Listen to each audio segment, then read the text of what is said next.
सोचिए, देश की राजधानी दिल्ली, जहां बड़े बड़े सरकारी दफ्तर हैं, जहां संसद है, जहां इंटरनेशनल एयरपोर्ट है, वही दिल्ली आज कुछ घंटों की तेज बारिश के बाद पानी पानी नजर आई। कहीं सड़कें तालाब बन गईं, कहीं गाड़ियां पानी में फंस गईं, कहीं लोग घुटनों तक पानी में चलने को मजबूर हुए। और बात सिर्फ सड़कों तक नहीं रुकी, दिल्ली एयरपोर्ट पर भी बारिश का असर पड़ा और कई उड़ानों को दूसरे शहरों की तरफ डाइवर्ट करना पड़ा। लेकिन असली सवाल ये है, आखिर दिल्ली में ऐसा हुआ क्यों? क्या बारिश इस बार असामान्य थी, या फिर असली समस्या बारिश नहीं बल्कि दिल्ली का ड्रेनेज सिस्टम है? आज की इस वीडियो में इसी पूरी कहानी को आसान भाषा में समझेंगे। 24 अगस्त की सुबह से दिल्ली एनसीआर के कई हिस्सों में तेज बारिश और थंडरस्टॉर्म्स का दौर देखने को मिला। बारिश इतनी तेज थी कि कई इलाकों में देखते ही देखते पानी भर गया। सड़क पर चलने वाली गाड़ियां धीमी पड़ गईं, कई जगह ट्रैफिक की रफ्तार लगभग थम गई और लोगों को पानी से होकर गुजरना पड़ा। संगम विहार से लेकर बारापुला और कई दूसरे इलाकों में वाटरलॉगिंग की तस्वीरें सामने आईं। लेकिन दिल्ली की परेशानी सिर्फ सड़क तक सीमित नहीं रही।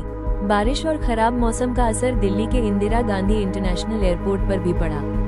खराब मौसम के कारण 15 दिल्ली बाउंड फ्लाइट्स को डाइवर्ट किया गया। इनमें 12 फ्लाइट्स को जयपुर, 2 को चंडीगढ़ और 1 फ्लाइट को लखनऊ की तरफ डाइवर्ट किया गया। कई एयरलाइंस ने यात्रियों को सलाह दी कि एयरपोर्ट निकलने से पहले अपनी फ्लाइट स्टेटस जरूर चेक करें। यानी जिस बारिश में सड़क पर चलने वाला आदमी परेशान था, उसी बारिश का असर आसमान में उड़ने वाली फ्लाइट्स पर भी दिखाई दिया। अब सवाल है, इतनी तेज बारिश अचानक आई कैसे? इंडिया मेटेओरोलॉजिकल डिपार्टमेंट यानी आईएमडी ने दिल्ली के लिए मौसम को लेकर अलर्ट्स जारी किए थे। भारी बारिश के साथ थंडरस्टॉर्म, लाइटनिंग और तेज हवाओं की संभावना जताई गई थी।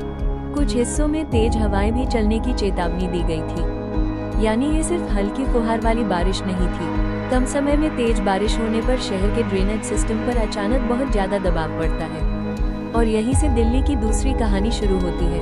अब जरा एक आसान उदाहरण समझिए। अगर किसी शहर में बारिश धीरे धीरे होती है तो पानी को नालियों और ड्रेनेज सिस्टम के जरिए निकलने का समय मिलता है। लेकिन जब कम समय में बहुत ज्यादा पानी गिरता है तो पानी की मात्रा अचानक बढ़ जाती है।